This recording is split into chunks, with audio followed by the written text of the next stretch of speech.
montrerai en princesse devant tout le monde si la France ne gagnait pas contre la Tunisie. Donc voilà, c'est ça que je fais.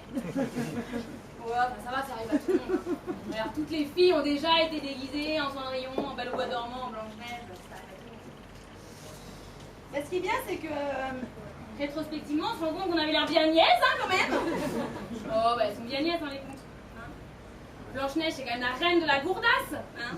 Blanche-Neige, c'est quand même la seule nénette au monde qui arrive dans une maison qu'elle connaît pas, chez les gens qu'elle connaît pas. C'est quoi la première chose qu'elle fait quand elle arrive chez les sept nains? Elle fait le ménage. Bordel, elle fait le ménage. Mais attends, où elle est une féministe? Les chiennes de garde, les ni putes ni soumises. Non mais attends, c'est pas possible ça. Elle fait le ménage. Moi, c'est simple, je suis pour un boycott généralisé de Blanche-Neige. On arrête de lire Blanche-Neige à toutes les petites filles. Aux petits garçons aussi, hein, d'ailleurs. Parce que alors, les petits garçons, hein, on leur dit Blanche-Neige. Qu'est-ce qu'ils se disent, les petits garçons? Ils se disent ouhou, mais quel est ce monde merveilleux où je ne vais pas en foutre une rame? Ce petit garçon, il est trop mignon à la base, mais bizarrement, il grandit. Ça devient ton mec. Et quand tu rentres chez toi, harassé après une journée de boulot, parce que c'est quand même un mec, tu vas déconner. Si toi, t'as pas joué à Blanche-Neige toute la journée, hein, que t'as pas. C'est Blanche-Neige non seulement elle fait le ménage, mais en plus elle prend son pied en faisant le ménage.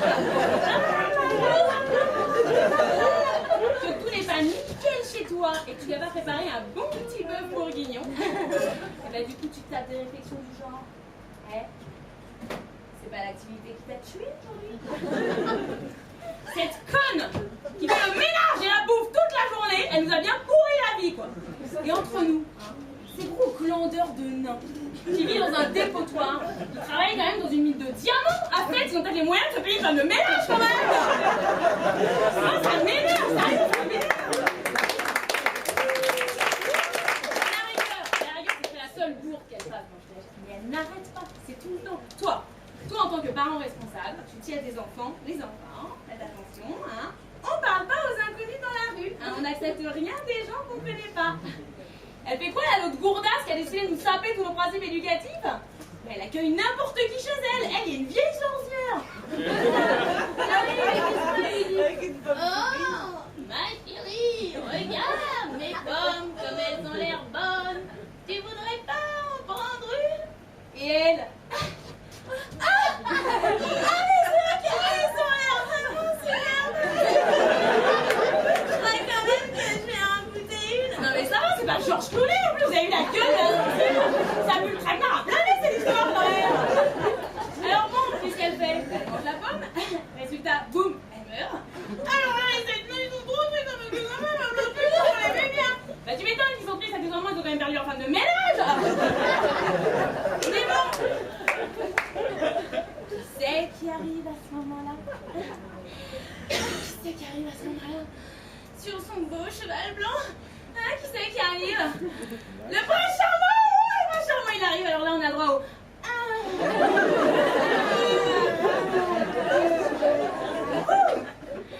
Ressuscité! Oh mais mon prince, mais comme vous êtes beau, comme vous êtes blond, comme vous êtes riche. C'est vrai, ils sont trop beaux les princes charmants. Ils sont beaux, ils sont beaux, ils sont beaux, ils sont cool les princes charmants. Ils foutent rien dans les contes des princes charmants. Ils sont là que pour bisouiller les princesses. Ils vont pas toute la journée, ils sont là. Oh, c'est qu'il y a une princesse endormie, ils sortent le jour du belle. C'est ça un prince charmant, c'est un mec qui est beau, blond et riche et qui a un QI de 12. Belle mentalité pour nos filles. Alors oui, hein, j'en étais au... Et si on se mariait? Alors du coup, qu'est-ce qu'ils font? Bah ils se marièrent, vécurent heureux et eurent beaucoup d'enfants. Alors moi je suis désolée, mais je pense que ça se saurait si vous pouvez vivre heureux avec beaucoup d'enfants. Parce que... Nous on est un petit peu con. Eh ben oui, mais qu'est-ce qu'on fait quand on les croit? Pardon, les enfants. Les enfants. Il y a un moment on se dit, tiens chérie, si on se faisait encore un enfant, histoire d'être encore un peu plus heureux. Le problème c'est que du coup on nous promet un monde merveilleux. Et résultat, on se retrouve dans une merde noire. Parce qu'il faut les élever, les rechons. Hein, allez demander aux parents du petit poussé comment ils s'en sortent dans leur monde merveilleux avec leurs 7 enfants qui sont obligés d'abandonner la forêt parce qu'ils n'ont plus une thune. Ça se passe pareil hein, dans les familles de un enfant. Parce qu'il y en a des rebelles adolescents aussi dans les groupes. regardez le petit chaperon rouge. La mère, elle a été claire au départ, le petit chaperon rouge. Elle a dit, ma petite chérie, il faudrait que tu ailles voir ta grand-mère, qui est malade. Mais bon, fais vraiment attention parce que dans le bois, il y a le loup. Il faut que tu prennes le petit chemin qui borde la forêt. Déjà pas stressé la mère, hein? Parce que moi je sais qu'il y a un loup dans la forêt, je tente même pas le plan petit chemin. Surtout que bon, quand on sait, vous vous souvenez, pourquoi le petit chaperon rouge, au péril de sa vie, doit traverser la forêt? Qu'est-ce qu'il faut qu'elle apporte à sa grand-mère? Un petit pot de beurre! Et non, ça c'est de l'histoire, un petit pot de beurre! Elle pouvait pas attendre 2 ou 3 jours la vieille, non, il fallait y aller quoi! Alors bon, de toute façon, le petit chaperon rouge est très fiche, hein, elle traverse la forêt. Moi, je pense qu'elle était un peu à la bourre, au vu de son déguisement un peu sataniste. Je pense qu'elle devait être à la bourre, on dirait un peu chelou. Bref, elle traverse la forêt et là, elle arrive devant chez sa mère. Là, sa mère lui avait dit, arrivé devant chez ta mère grand, tu tires la chevillette et la bobinette cherchera. Moi, ma mère ne m'a jamais dit ça. Parce que bon, j'ai une petite question. Qu'est-ce que ça veut dire? Non, parce que ça fait des années qu'on se tape la chevillette et la bobinette et personne ne sait ce que ça veut dire, hein. Alors bon, je suis super sympa, je vais chercher pour vous dans le dictionnaire. Alors effectivement, chevillette, c'est la petite cheville qui permet d'acheter, d'ouvrir et de fermer la porte. Et la bobinette, la petite bobine derrière qui ouvre et ferme. Cher rat, choix. Sur le loquet, ça va s'ouvrir, hein, c'est pareil. Alors, une fois la bobinette, le petit chaperon rouge rentre chez sa mère. Oh mais mère grand, mais comme vous en avez de grandes oreilles. C'est pour mieux t'entendre, mon enfant. Oh mais mère grand, mais comme vous avez de grands yeux. Mais c'est pour mieux te... Et elle pense que c'est sa grand-mère. Elle voit pas que c'est le loup.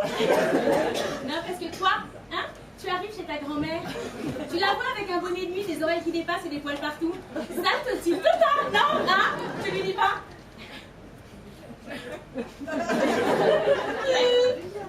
Quand même, c'est ouais, quelque chose pendant la nuit, d'accord?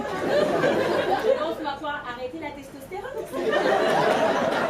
Alors, ça, c'est partout, hein. Le petit chaperon rouge, c'est récurrent. Parce que la fin, dans le petit chaperon rouge, normalement, le petit chaperon rouge, elle a désobéi et elle meurt. Au final, c'est un petit peu trash pour les enfants, mais ça se finit comme ça. Et le loup se jeta sur elle et la dévora. Bonne nuit. Alors ça, c'était pas possible. Alors, ils ont changé la fin. Hein, ils ont changé la fin, mais qu'est-ce qu'ils nous ont foutu comme fin, hein? Ils nous ont rajouté un chasseur qui se fait le loup. Hein, alors, oh, la merde d'eau, ressuscité. Oh, ils nous font avaler n'importe quoi. Imaginez 2 secondes la mâchoire d'un loup pour pouvoir avaler d'un seul coup une mère grande de quoi, au moins 80 kilos, cette bête-là. À mon avis, elle devait être un petit peu prédigérée, la vieille, quand même. Alors bon, bah, vous allez rentrer chez vous. On a peut-être qui ont des enfants ici. Hein? Ouais, il y en a? Oui. Il y a un public ici. Et bah, vous allez rentrer chez vous. Il y en a peut-être donc ceux qui ont la joie de vivre avec beaucoup d'enfants. Okay. Demain, ils vont vous dire ah, Elisa. Ouais, super. Et du coup, bah, dites-le, demandez-le. On dit bah, on se fait quoi ce soir? Hein? On se fait l'histoire de la petite gourdasse qui s'enferme chez elle avec son plumeau slipper? Ou la pseudo-sataniste qui se drogue et s'asside et qui reconnaît même plus sa grand-mère?